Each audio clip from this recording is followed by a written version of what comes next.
Entraremos al estudio de los sistemas religiosos. Primero planteamos las características de los sistemas legales que pertenecen a esta tradición. Están basados y su norma fundamental por excelencia es el libro sagrado. La Biblia, que se compone por el Nuevo y el Viejo Testamento, y el Corán en la tradición del derecho musulmán.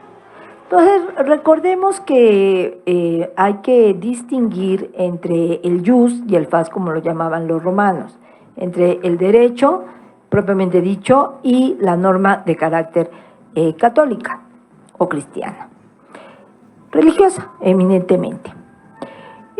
Recordemos también que si bien es cierto que el cristianismo ya establecida como religión única en la Roma antigua, proviene precisamente del nacimiento de nuestro Señor Jesucristo y la muerte del mismo provocado por los romanos.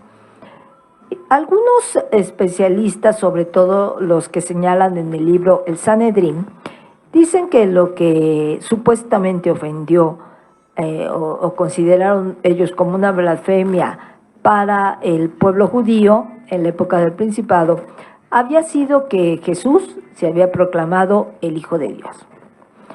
Entonces, bajo este concepto, las autoridades romanas, sobre pretexto de que estaban en contra del Pater Patriae, en contra del César, pero pues en realidad nunca se contempló ninguna represión en contra de los judíos y supuestamente menos en contra de los cristianos que practicaban dicha religión. Lo cierto es que sí fueron castigados y perseguidos, hasta que ya después se estableció, insisto, como religión única. Hasta el Imperio Absoluto podemos decir que el poder político se vio amenazado por el cristianismo, ya que se había desarrollado bastante y los emperadores tuvieron temor de toda la fuerza y la magnitud que éste alcanzó. Entonces, en la época de Diocleciano, instituyó la adoración púrpura de su velo, que debería ser besado por los fieles, y aquella persona que no estaba de acuerdo en hacerlo, pues era privado de la vida. Posteriormente, dice la historia, que este problema se agravó cuando el senador romano se santiguó para no contaminarse supuestamente del rito pagano. Con el transcurso del tiempo aparece una segunda fase, que es propiamente la tetrarquía de Constantino, quien exclusivamente no solo tolera la religión cristiana, sino que además la establece, como ya le indiqué, como religión única, en donde precisamente Diocleciano, con el edicto de Milán, ya la determinó que se convertían en un pueblo eminentemente monoteísta. Justiniano, si ustedes recordarán también, toma como elemento de la cristiandad y la importancia que goza. En el siglo VIII, en la coronación específica de Carlos Magno, se sigue avanzando el poder de la Iglesia católica, y en el siglo XI, con el Renacimiento, ya propiamente va a ser investida esta como una religión obligatoria, o la lucha de las dos espadas, recuerden ustedes, en la cual consistió en que aquí se abre un paréntesis con las 8 cruzadas, donde se unen los emperadores y la Iglesia. Los emperadores ponen fin a la batalla, ayudados por la burguesía, y triunfan sobre la Iglesia. Este triunfo se hizo extensivo a duques, a condes, a reyes, a todos los señores feudales, porque recuerden que esta época está caracterizada por la Edad Media.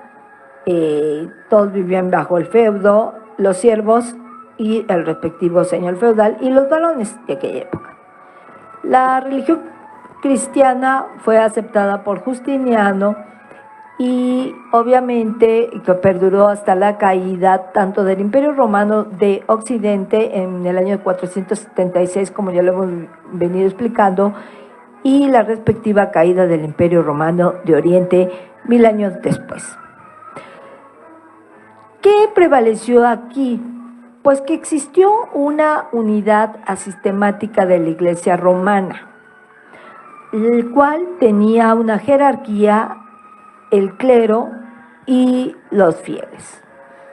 El principio del derecho canónico se basa en el Nuevo Testamento y en una tradición apostólica, donde se establece el principio doctrinario, la organización de la comunidad y la celebración de la Eucaristía y los diversos sacramentos.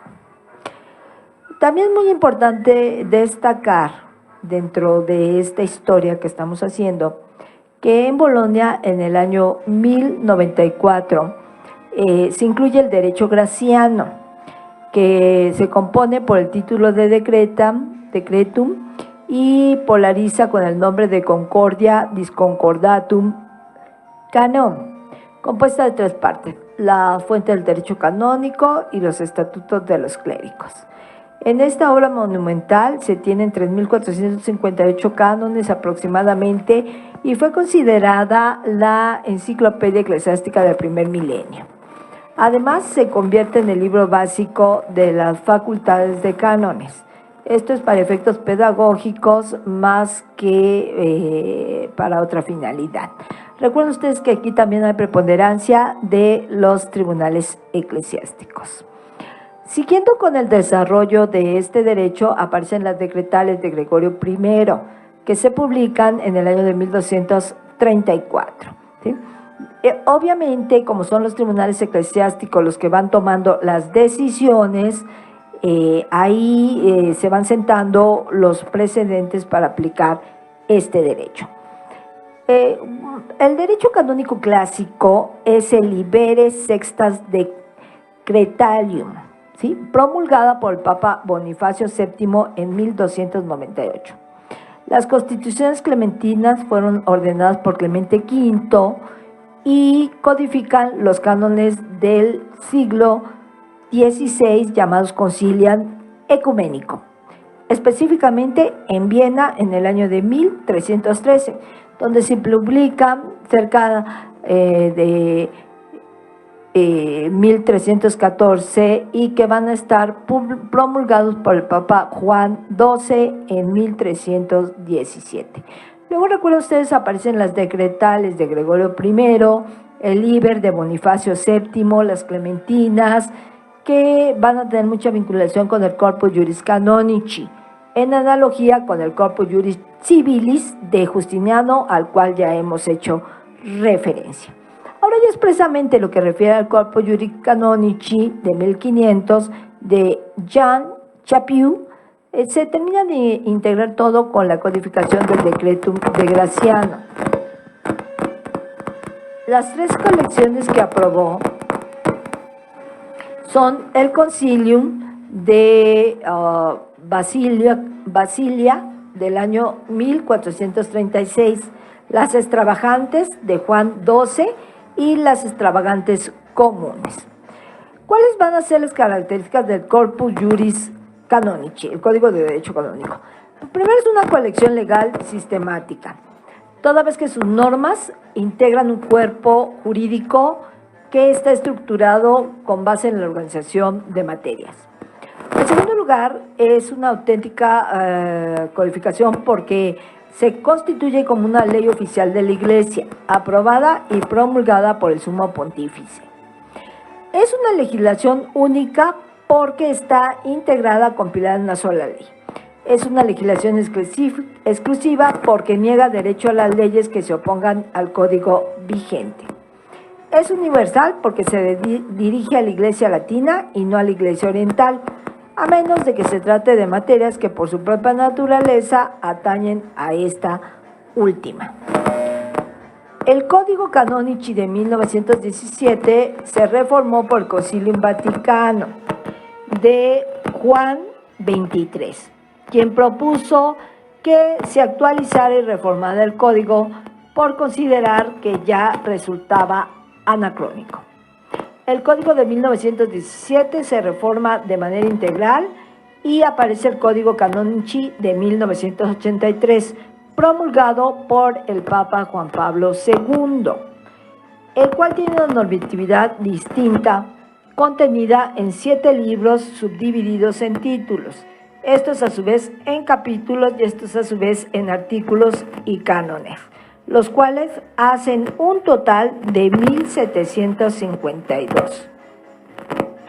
Los libros son el primero de las normas generales, 1 al 203, el segundo del pueblo de Dios, 204 a 746, el tercero refiere a la función de enseñar de la Iglesia, 747, 833, y el cuarto de la función santificadora de la Iglesia, 834 a 1253, así como de los bienes temporales de la Iglesia, 1254, 1310, de las sanciones de la Iglesia, 1311 a 1399, y finalmente de los procesos. Para concluir todo el antecedente que va a conformar el derecho hebreo, el Código Canónico de 1983 exclusivamente se restringió a tomar en cuenta el núcleo fundamental de la legislación canónica y de esta manera establecer las líneas de la disciplina establecida por la Iglesia Latina. Además, toma en cuenta los órganos eclesiásticos de la autoridad, el cabildo catedral, las universidades y a nivel privado las asociaciones privadas de fieles en sus diversas formas. Todo esto con la finalidad de evitar el perjuicio del control.